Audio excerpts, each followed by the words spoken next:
explore in today's lecture. The first is, what is technology that can be worn? And then I'd like to move on to talk about the future of this type of fashion item. So, as for the first question, this technology has been described by different people in many different ways. I like to think of it as technology which gives information to the person who is wearing it. It involves some kind of electronic equipment which is attached on or near your skin and provides information.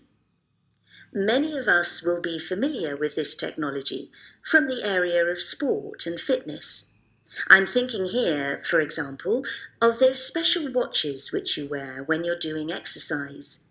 They can tell you how far you've run, your heart rate, and so on. Turning to the second issue, what will happen to this technology in the future? Well, there's currently a gap between what the fashion industry would like to be able to do and what's possible.